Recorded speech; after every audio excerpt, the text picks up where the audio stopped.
إلا أن يدعو الناس إلى التوحيد وأن يحذرهم من الشرك.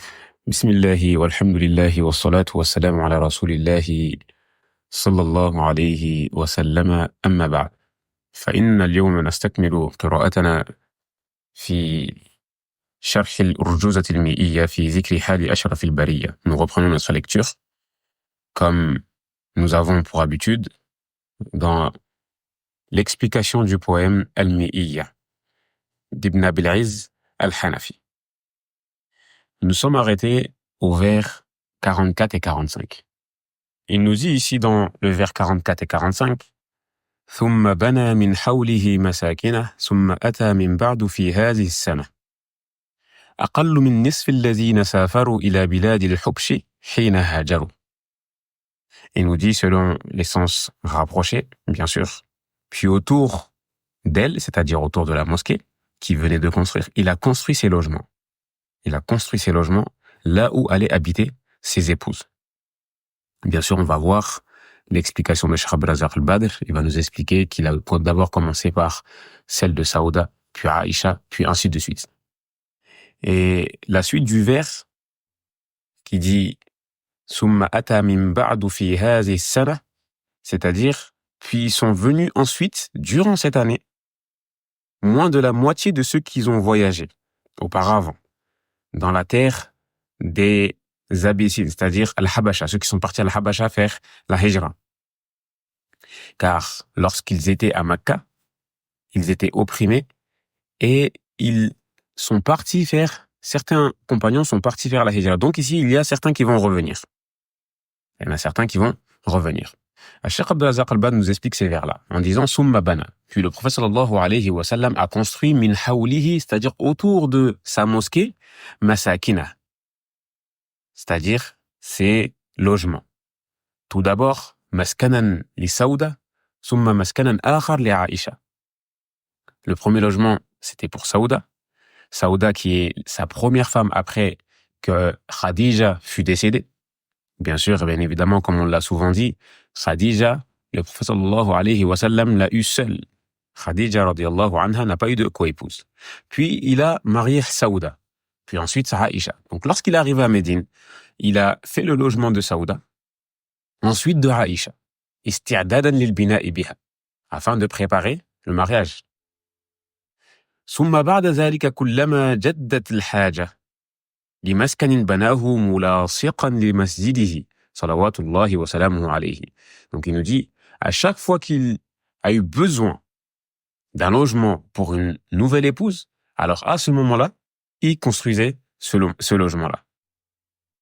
قال الذهبي, même الذهبي nous dit concernant ce sujet-là, لم يبلغنا أنه صلى الله عليه وسلم بنى له 9 أبيات حين بنى المسجد. Il nous dit qu'il ne nous est pas parvenu, bien sûr lorsque je dis ça c'est la parole de Al-Dhahabi, il ne nous est pas parvenu que le prophète sallallahu alayhi wa sallam lorsqu'il est arrivé à Médine, il a construit directement 9 logements. Et je ne pense pas qu'il ait fait cela. ولا أحسبه فعل ذلك. إنما كان يريد بيتا واحدا لسودة أم المؤمنين رضي الله عنها ثم لم يحتاج لبيت آخر حتى بنى لعائشة. Mais plutôt il a fait le logement de Saouda, puis lorsqu'il a eu besoin du second logement qui est celui de Aïcha, il l'a construit lorsqu'il l'a mariée. Bana biha, c'est plus lorsqu'il a commercé avec elle, mais ici on va traduire ça par lorsqu'il l'a mariée, là-bas, sabidalik. Et cela, fi shawwal sanata snatayni, et cela, durant l'an 2, durant le mois de Shawwal, faka'annahu banaha fi awqatin mukhtalifa. Il dit que lorsqu'il a fait le logement de Aïcha et lorsqu'il a fait le logement de Saouda, ces deux logements-là n'ont pas été construits au même moment. Il veut juste nous montrer que il a d'abord fait le logement de Saouda, radiyallahu anha, puis de Aïcha, bint Abi Bakr Siddiq, radiyallahu anha. Ensuite, il nous dit, وَهِيَ مَسَاكِنٌ مُتَوَاضِعَةٌ. Ce sont des logements, c'est pas des logements, des palais ou des châteaux ou des forts, non. Ce sont des logements humbles. جاء في الأدب المفرد للبخاري. Il a certes été rapporté dans l'Adab al-Mufrad de l'imam Bukhari. عن أبي داود بن قيس. Selon أبي داود بن قيس. Il nous dit رأيت الحجرات من جريد النخل مغشاة من خارج عفوا بمسوح الشعر وأظن عرض البيت من باب الحجرة إلى باب البيت نحو من 6 أو 7 أذرع وأحزر البيت الداخل 10 أذرع وأظن سمكه بين 8 و7 نحو ذلك.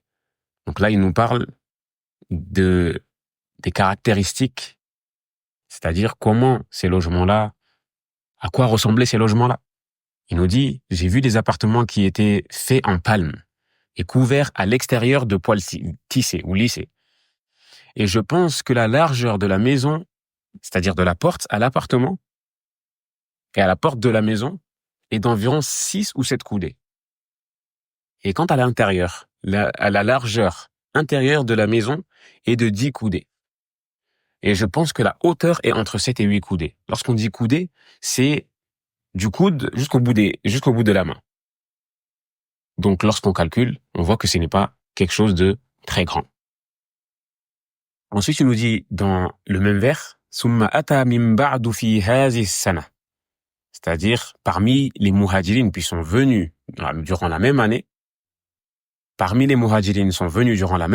c'est-à-dire ceux qui sont partis à Al-Habasha, أقل من نصف الذين سافروا أي أقل من نصف الذين هاجروا الهجرة الثانية إلى بلاد الحبشة حيث كان عددهم 180 رجلا و18 امرأة.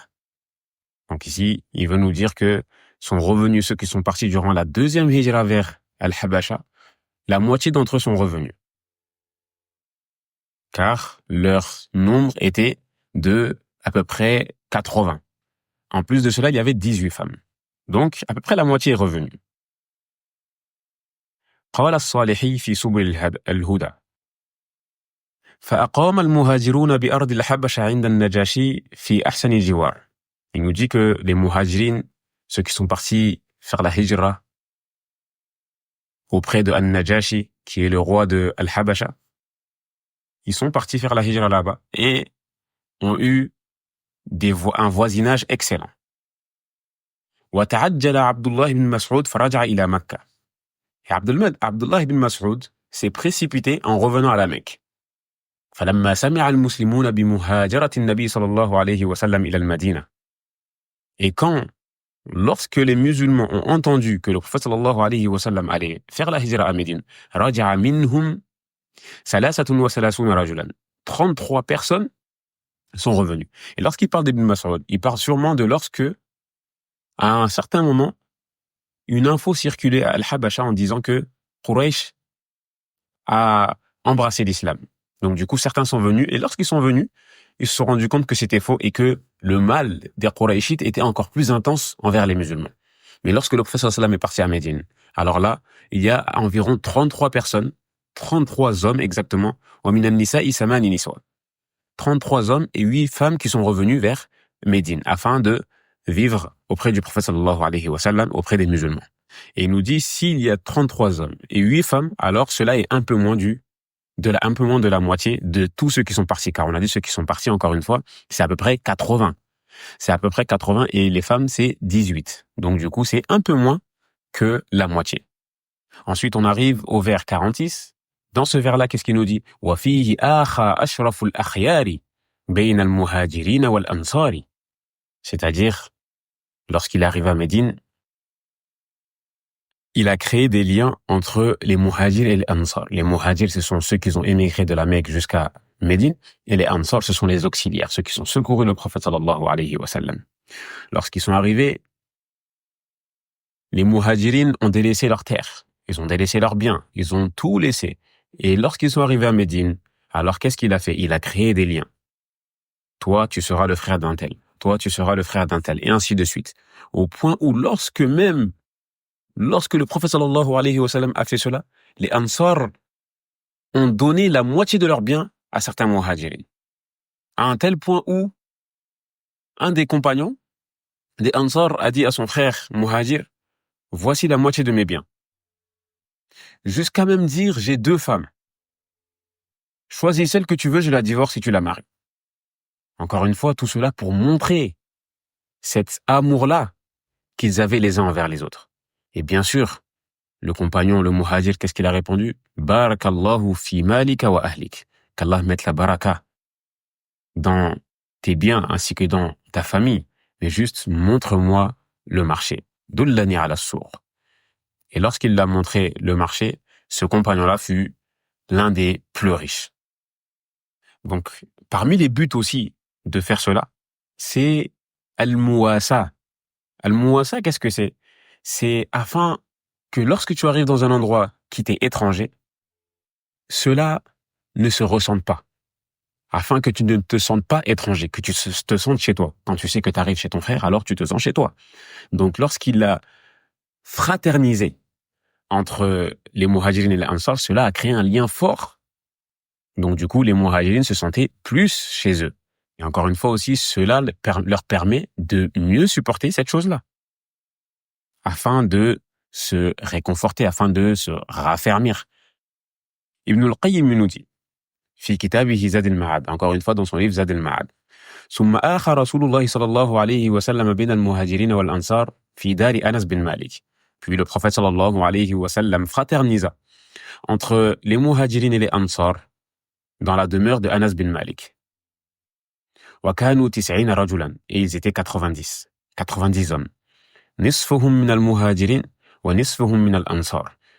La moitié des muhajirines et la moitié des ansar, les auxiliaires. آخى بينهم على المواساة يتوارثون بعد الموت دون ذوي الأرحام إلى حين وقعت بدر. Donc, il fraternisa entre eux afin de les consoler. Et aussi, ils héritaient les uns les autres, au lieu de leurs parents, jusqu'à la bataille de Badr. Tamam, jusqu'à la bataille de Badr, et Allah subhanahu wa ta'ala a révélé un verset ici, en disant وَأُولُو الْأَرْحَامِ بَعْضُهُمْ أَوْلَى بِبَعْضٍ فِي كِتَابِ اللَّهِ. Dans Surat Ahzab, verset 6. Ici, dans le verset, il nous dit « Et les liens de sang ont dans la succession la priorité. » C'est-à-dire, avant même ces liens-là que le prophète sallallahu alayhi wa sallam a créé. C'est-à-dire, avant, il y avait un jugement, et ensuite, ce jugement-là a été enlevé. وفي هذه المواخاة عفوا ضرب الأنصار رضي الله عنهم أروع الأمثلة في الإيثار. On voit que dans ce que les Ansar ont fait pour les Muhajirines, ils ont montré un exemple magnifique dans le fait de faire passer les gens avant même leur propre personne. وقد نوه الله سبحانه وتعالى بكرمهم وإحسان إيثارهم في آية تتلى في كتابه. Et cela, Allah subhanahu wa ta'ala l'a cité dans son livre, a cité comment les Ansar avaient fait passer leurs frères avant même leur propre personne. Lorsqu'il dit والذين تبوأوا الدار والإيمان من قبلهم يحبون من هاجر إليهم ولا يجدون في صدورهم حاجة مما أوتوا ويؤثرون على أنفسهم ولو كان بهم خصاصة ومن يوق شح نفسه فأولئك هم المفلحون. Ici, Allah subhanahu wa ta'ala nous dit, et il appartient également à ceux qui, avant eux, se sont installés dans le pays et dans la foi, qui aiment ceux qui émigrent vers eux. Ici, il parle des Ansar, il fait les éloges des Ansar. Qui aiment ceux qui émigrent vers eux et ne ressentent dans leur cœur aucune envie pour ceux que ces immigrés ont reçus, C'est-à-dire, ils ont aucune haine, ils ont aucune rancœur, ils ont vraiment rien dans le cœur vis-à-vis de ces muhajirines-là qui sont venus s'installer auprès d'eux. Et qui les préfèrent même à eux-mêmes. C'est ça, يُؤْثِرُونَ عَلَى أَنفُسِهِمْ وَلَوْ كَانَ بِهِمْ خَصَاصَةٌ. C'est-à-dire, ils les préfèrent, les Ansar préfèrent aux muhajirines à eux-mêmes, même s'il y a une pénurie chez eux. Et ça, c'est quelque chose qu'on voit très peu de nos jours, malheureusement. Une chose sur laquelle nous devons de nous réformer. Et quiconque se prémunit contre sa propre avarice, alors ceux-là sont ceux qui réussissent. Et bien sûr, ici, lorsqu'il parle d'avarice, qui est وَمَنْ يُوقَ شُحَّ نَفْسِهِ. Et ici, bien sûr, le Coran, on voit الدقة في الألفاظ, الدقة في الألفاظ. On voit les mots utilisés qui sont bien précis. Ici, il dit شُحَّ نَفْسِهِ وَلَمْ يَتَكَلَّمْ عَنِ الْبُخْلِ. Car encore une fois, il y a une différence entre al-bukhl et al-shuh. Tamam. Quelle est la différence entre al-bukhl et al-shuh? C'est que al-bukhl, c'est le fait d'être avare avec les gens. Mais quant à al-shuh, c'est le fait d'être avare avec sa propre personne. Donc al-shuh, c'est un degré au-dessus. Tamam. C'est un degré au-dessus. À titre d'exemple, afin de bien comprendre la différence entre les deux, il se peut qu'une personne ait des biens. Alors lui, ses biens, il va les garder. Il va dépenser pour lui-même, mais il va pas dépenser pour les autres. Il va pas donner aux autres, etc. Alors lui, ça va être un bakhil. Mais une autre personne qui aura des biens, qui aura de l'argent, il va ni dépenser pour les autres et il va pas dépenser pour sa propre personne. Il va les garder. Alors lui, ça va être un shahih. Tamam. Et c'est ce terme-là qui a été utilisé dans le verset. Il nous dit, Cheikh Abdul Razak al-Badr, حتى كان الواحد من الأنصار يتنازل لأخيه من المهاجرين عن نصف ماله.